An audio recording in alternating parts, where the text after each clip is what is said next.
principais tendências em tecidos. O clássico e o atual. A melhor opção em tecidos no centro de Florianópolis. Huddersfield Tecidos. Há mais de 60 anos, a loja do homem moderno e da mulher elegante.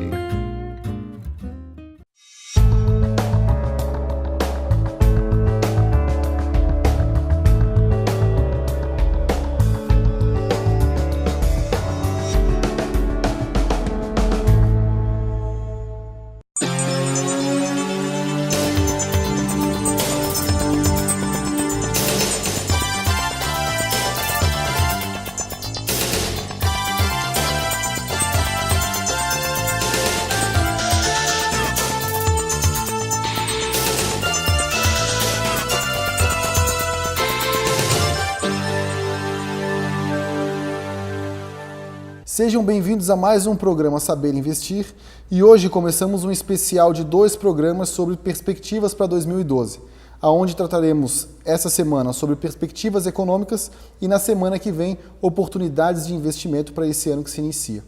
E para discutir esse tema conosco temos Marco Aurélio Barbosa, analista-chefe da corretora Coin Valores, e José Aristides Júnior da Bravo Investimentos. Sejam bem-vindos.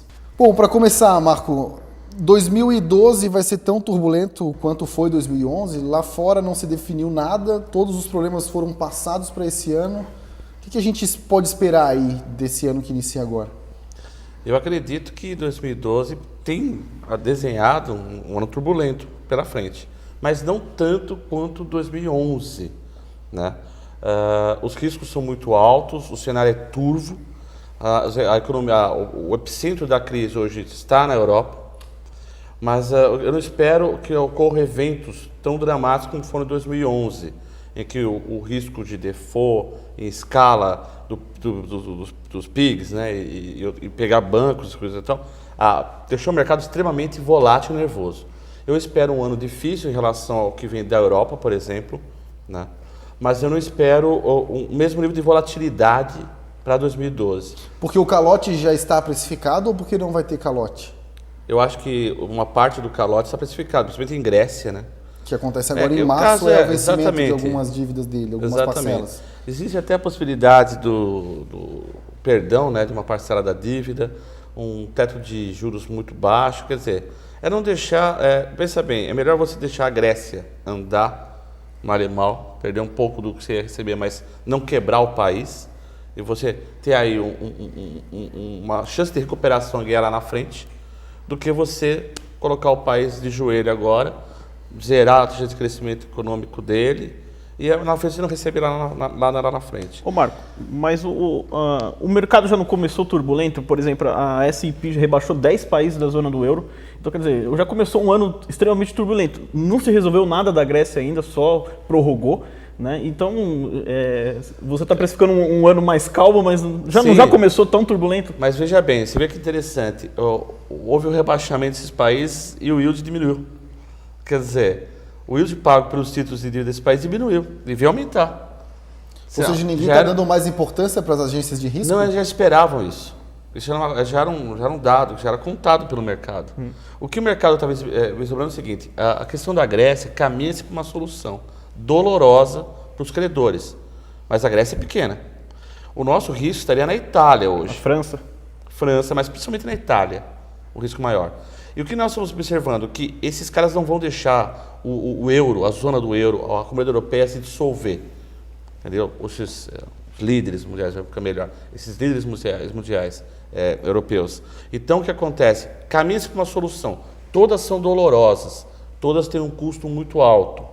Mas, efetivamente, está se reduzindo o risco de um calote generalizado e de países grandes ou médios saírem da comunidade europeia, entendeu? O que nós estamos observando é o seguinte, o Banco Central Europeu está atuando muito fortemente, injetando liquidez no sistema, porque o maior problema hoje não é um país como a Grécia quebrar, uma Irlanda ou uma Itália em si, é carregar bancos, carregar instituições muito fortes.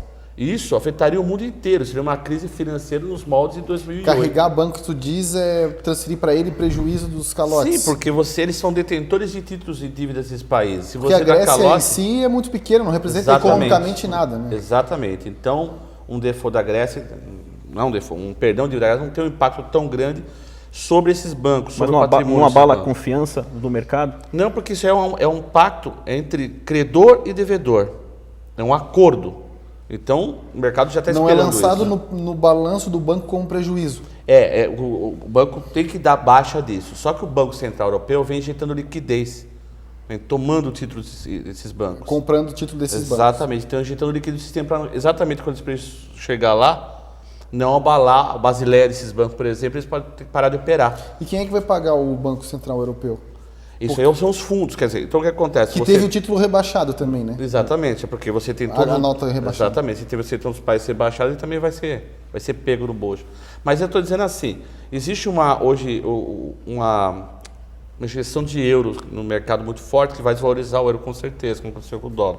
Que vai aumentar um pouco até a competitividade das exportações e atrair alguns recursos turísticos desse tipo. Então, assim, a economia na Europa nessa década, eu diria para você que é uma década perdida para a Europa. Mas o nosso problema seria o default, seria o desmantelamento da comunidade europeia, da zona do euro. E esse risco está diminuindo. Na sua opinião, existe um risco eminente do euro desaparecer? Não, mas esse debate ocorreu forte o ano passado. Por exemplo, a Alemanha sair e ficar com o marco? Então, só que imagina, se a Alemanha sai, o marco vai ser a moeda mais valorizada do mundo no estalo. Inclusive, Ela não consegue exportar. algumas bolsas já começaram, no ano passado, né, no final de 2011, a reativar os seus sistemas para negociar moedas antigas. Né? O dracma, eles estavam começando com o dracma da Grécia. Porque a Grécia é o caso oposto. Se ela sai, a moeda dela desvaloriza tão rapidamente que ela passa a ser uma exportadora de qualquer coisa que ela produza e vai trazer recursos para cá. Mas mesmo assim o país quebra.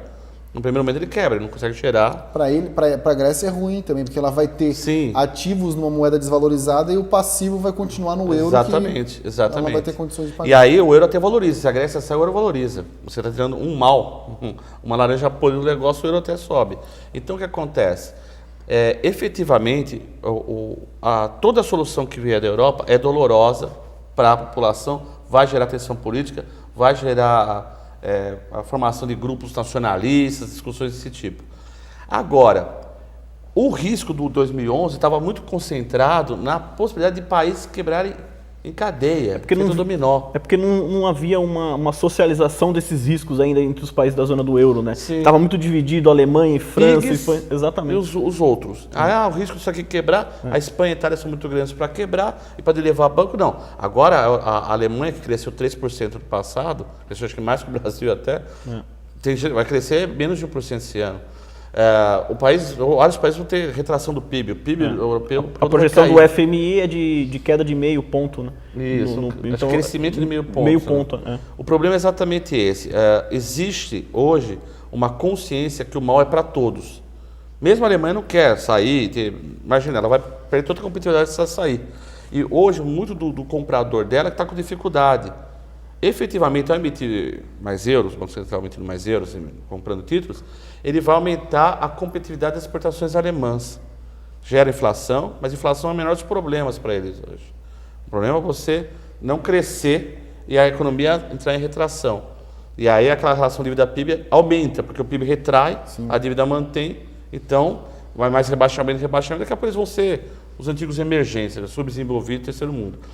Então, assim, nenhuma saída é fácil, mas eu acho que o risco de default hoje é menor. O nosso risco está na Itália, e mesmo assim, a Itália está tendo rebaixado, está com uma dívida que é mais de 100% do PIB, a situação é muito difícil.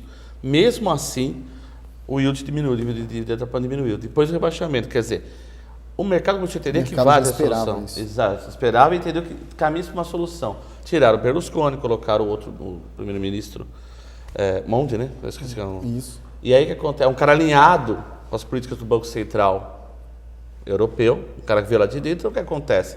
Realmente caminha-se para um enquadramento. Um enquadramento assim, no risco de default. Isso é tudo que o mercado de capitais do mundo inteiro precisa. E até a gente poderia conversar depois, mas assim, o risco hoje é você A Inglaterra exposta a títulos europeus, lá quebra, leva banco inglês e pega banco americano. Esse é o contágio que o mercado tinha medo. E por falar em Estados Unidos, no próximo bloco a gente discute qual é o papel dos Estados Unidos e da China na economia em 2012. Não saia daí.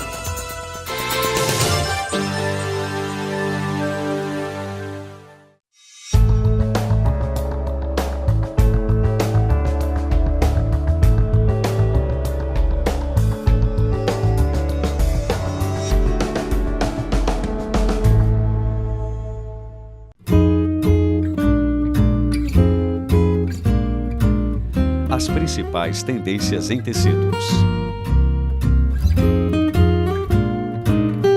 O clássico e o atual. A melhor opção em tecidos no centro de Florianópolis. Huddersfield Tecidos. Há mais de 60 anos, a loja do homem moderno e da mulher elegante. Não é pecado querer uma vida financeira mais saudável. Por isso, a Saber Investir apresenta o Personal Wealth Plan, o plano de riqueza pessoal que adapta os produtos do mercado financeiro às suas reais necessidades e objetivos. Realizamos uma minuciosa análise do seu perfil de investidor para recomendar o produto correto que você precisa. Somente uma consultoria isenta pode indicar o que é melhor para você sem conflito de interesse. Saber Investir, transparência e responsabilidade para seus investimentos.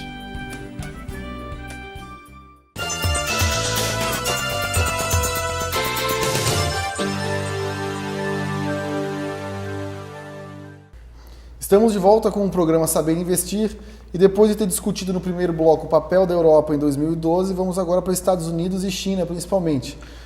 Tirando a Europa aí os dois maiores mercados do mundo, né, que tem pesado bastante na falta de crescimento do PIB mundial. É esse ano que os Estados Unidos se recupera, campanha presidencial, briga de egos, o que vai acontecer na economia dos Estados Unidos e qual é o impacto disso para o crescimento do PIB mundial? Eu acredito assim, os Estados Unidos está no processo de recuperação, ele é um processo, na minha opinião, consistente, quer dizer, ele está afastando aquele risco de duplo mergulho, lembra de discutir o double dip, né? Lá em 2008 todo mundo discutia, né? Vai Exatamente. ser a recuperação em W, em V, Exato. em L, em U. Eu acredito que hoje o mercado não vislumbre mais esse duplo mergulho, mas ocorre que a taxa de desemprego é muito alta lá, e assim, o que nós percebemos é que uma recuperação é lenta e gradual. No ano eleitoral, é uma bomba isso daí. É tudo que a oposição quer. E a oposição vai fazer o Obama sangrar, trocando aqui no Congresso até onde puder. É como se viu a aprovação do limite de endividamento ano passado. Eles vão desgastar ao máximo esse governo. Porque é um ano de eleição, digamos assim. Mas eu não vejo o noticiário negativo vindo da economia norte-americana. Pode não vir tão positivo como você gostaria que viesse, mas para voltar a ser negativo... Eles não seriam agora a locomotiva do mundo agora. Embora a economia americana é um gigante que é para lá que se direciona uma parte das vendas. E a recuperação da confiança também tem sido lenta e gradual. Tanto da parte do consumidor como a parte dos empresários. Então, o nível de lucratividade vem subindo, o nível de investimento vem subindo e o nível de consumo vem subindo. De forma muito gradativa. Aquele boom que nós esperaríamos para fazer com que todas as exportações do mundo se lanchassem, né? E a economia econômica voltasse a subir, do dólar subir, melhorar, isso não vai acontecer. Até porque no passado recente a economia dos Estados Unidos teve esse boom do consumo e de investimento porque era alavancada por crédito, né? Que é o que eles estão fazendo agora, que é o contrário, desalavancar as famílias e a economia como um todo. Os bancos retêm liquidez, né? Porque eles têm uma desconfiança muito grande. Então, as alavancas, o nível de endividamento ainda é muito alto. Está melhorando, mas ainda é muito alto. E as famílias são mais preocupadas em pagar dívida do que fazer novos gastos, aumentar o nível de consumo. O que eu acredito seja assim hoje o maior risco dos Estados Unidos não está nos Estados Unidos, está na Europa também. Você comentou, hoje a exposição dos bancos americanos são os bancos ingleses, que por sua vez a exposição aos títulos dos outros países. Dos outros países da zona do euro. Então, um colapso na zona do euro afetaria os bancos ingleses diretamente. E aí, indiretamente, assim, o colapso não afeta indiretamente os bancos americanos, que têm uma exposição aos bancos ingleses. E aí sim, nós temos um outro problema, que é o intermediador financeiro travando de novo, que já está difícil dar crédito, né, digamos assim, a grosso modo falando. Ainda mais com um problema de liquidez, de solvência em cascata, reduzindo o patrimônio e desenquadrando em Basileia, esse seria o pior dos mundos. Mas não acreditamos nisso, não. Ô Marcos, então para não acontecer um duplo mergulho, o papel dos países emergentes no PIB mundial é fundamental. Sim. Hoje a gente vê que 54% do PIB mundial vai ser puxado pelos países emergentes, né? Sim. Principalmente China, Índia, Rússia e Brasil. Eu quero que você me fale um pouco que papel a China tem como balizador dessa crise. A China é decisiva. A China, aliás, vem sendo decisiva para o mundo. Ela vem, entre aspas, salvando. Principalmente a nós. Brasil, a nossa pós-exportação. O que ocorre é o seguinte, o medo na China gera o outro. Se nos Estados Unidos, na Europa, no Japão, você faz um processo violento para aumentar o consumo, fazendo todo o afrouxamento de política monetária possível e fiscal no limite, na China é o inverso. Na China é um parecido com o Brasil. Lá o problema é inflacionário. O chinês está saindo do campo, vindo para as cidades, e da cidade está assumindo padrões de consumo cada vez mais elevados. Isso tem puxado a inflação. A inflação chinesa ficou muito próxima da brasileira, né? Empatado. E agora ela vem reduzindo, porque o nível de atividade chinesa está caindo. Todas as medidas restritivas de crédito e monetárias que foram tomadas na China fizeram com que o consumo desse uma reduzida. A taxa de crescimento do PIB chinês vai ser menor, acho que vai ser menor nos últimos anos. Eles não podem crescer abaixo de 8%, tecnicamente falando, se absorver toda a mão de obra que chega todo ano no mercado de trabalho. Então, o que ocorre? Não acreditamos que vai crescer menos de 8%. Mas 8,5%. Mas já teve uma contração. Né? Mas já é uma contração. Já é um processo de... No passado foi 8,9%, né? Exato. Assim, eu acredito assim, nós somos daquele processo chamado soft land. O medo do mercado era um hard land, né? Era um pouso forçado, um freio muito forte. Muito brusca no crescimento. Que bateria no preço das commodities de uma forma muito significativa e afetaria a nossa balança diretamente. E a nossa bolsa de valores também, diretamente. Então, o que ocorre? Eu acredito que isso não se configure agora no curto prazo. O que vem vindo da China é que a inflação caminha para o centro da meta, a atividade vem desaquecendo. Então, o que acontece? Eles vão precisar tomar medidas mais duras. Isso vai ser bom, porque a China vai continuar fazendo o papel de protagonista, né, sem ter que ter um freio muito grande. Isso vai ajudar o mundo como um todo. Até porque, não pense você, a China está virando mercado para a Europa e para os Estados Unidos, era o inverso. Você lembra que era mercado para quem? Isso aqui já está invertendo. Todas as empresas estão indo para a China, montando lá um padrão de consumo, sobe, a renda per capita está subindo, então a China vai assumir o papel de protagonista. Não que os Estados Unidos vai deixar de ser protagonista, mas a China vai ser um coprotagonista. E quando a gente fala de longo prazo, ou seja, além de 2012, a gente tem outros países que começam a se destacar. Na Ásia Menor ali, muitas empresas saindo de China em função do alto custo, indo para Bangladesh, Vietnã, o próprio Paquistão e o próprio continente africano. Né? Nos últimos 10 anos, por exemplo, a África teve só 2 anos de crescimento abaixo da Ásia. Claro que quando a gente fala de África, representativamente no PIB mundial é muito pouco. Agora, para país como o Brasil, que vende commodities, é um negócio é uma região do globo para se olhar com bastante cuidado, né? Porque o pobre, vamos dizer assim, quando começa a investir, a aumentar o seu consumo, ele precisa de infraestrutura, que é o que a gente vende, e comida. Sim, e é assim que tá, a onda caminha dessa forma. À medida que o chinês passa a ter um padrão de vida melhor, mais estudo, ele começa a ter efetivamente demandas sociais também. Então, o trabalhador chinês já começa a fazer greve, isso era impensável um tempo atrás. Tinha greve, como você disse, o custo de produção de certas coisas da China está muito caro, já não está muito caro, mas já não é tão competitivo como antes. Aí os países da periferia, os asiáticos, você falou na África, vão ganhar muito com isso daí. E vão ser mercado para nós também no futuro. E no próximo bloco, agora sim, vamos começar a discutir o Brasil. O que podemos esperar para a nossa economia em 2012? Não saia daí.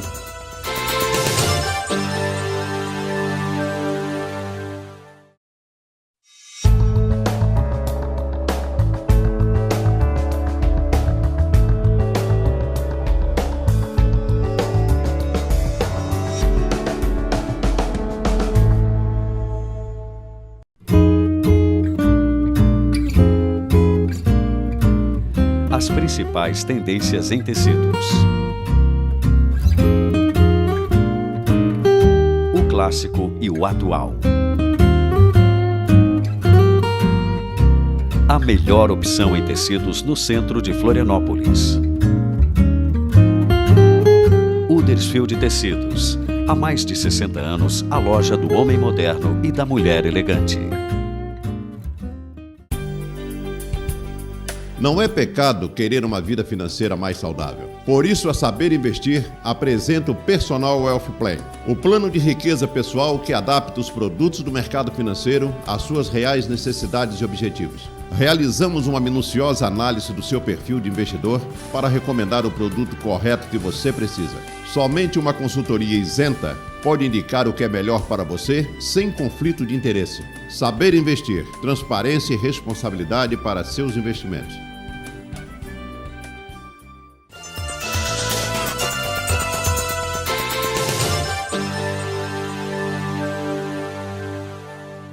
Estamos de volta com o programa Saber Investir e agora sim, o que esperar do Brasil para 2012?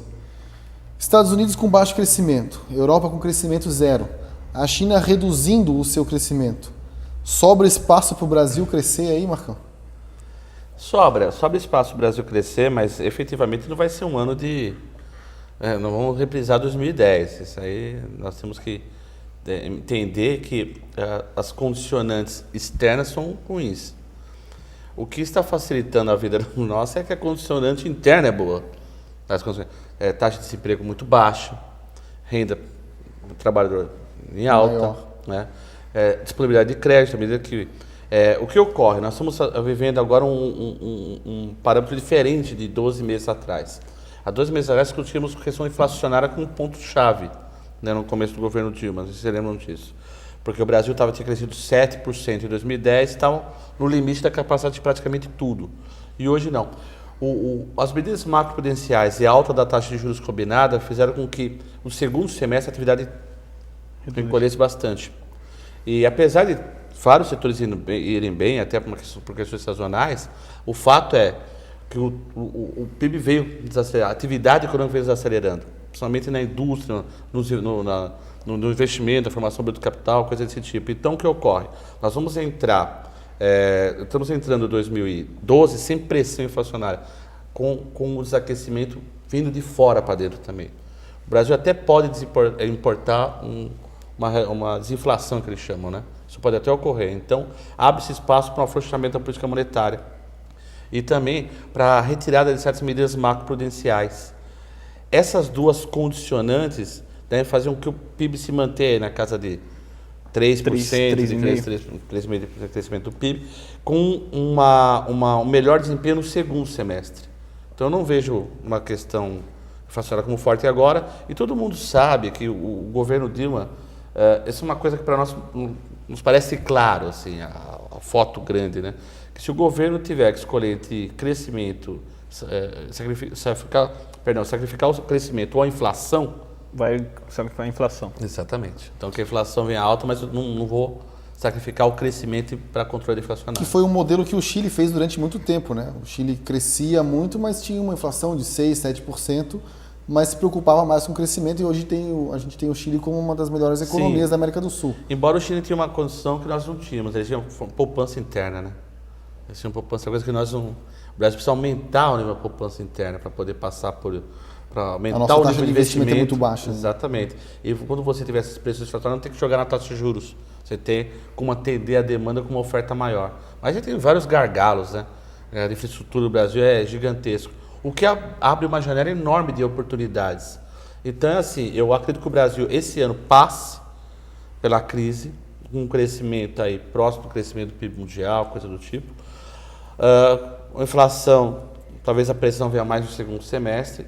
A política de taxa de juros, ela busca uma redução aí projetada para 9,5%, 9 alguma coisa, pode ser até inferior a isso daí, de repente, né?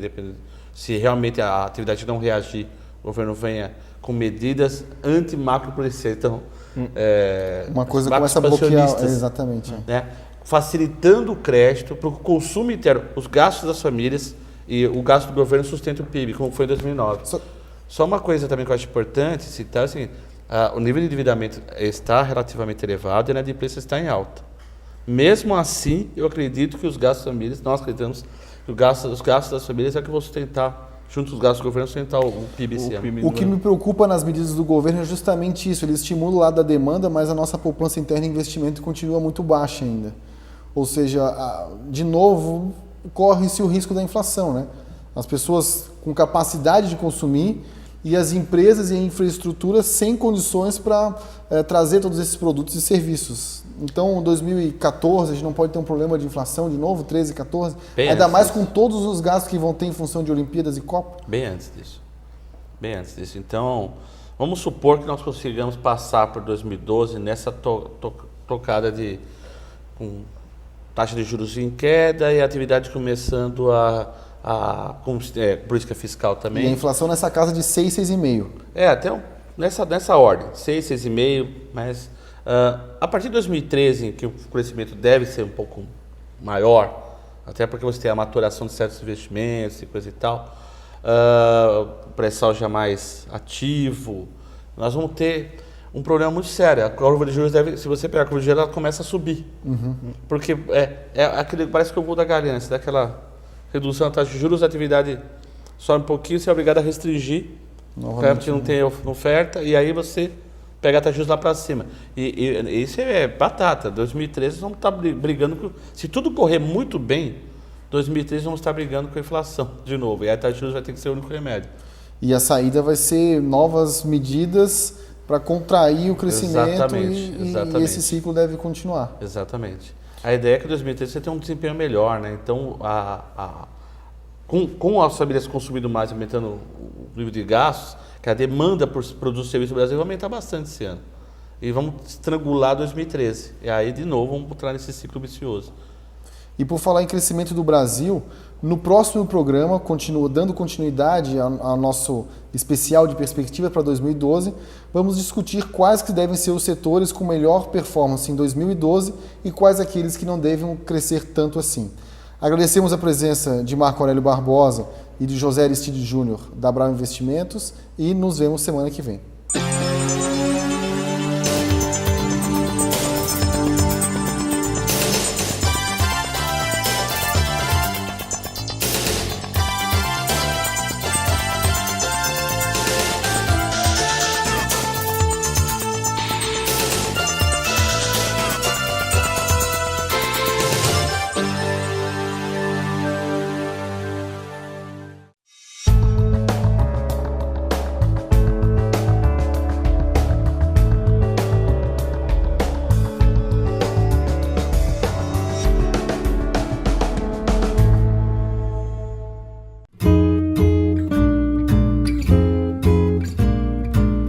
As principais tendências em tecidos.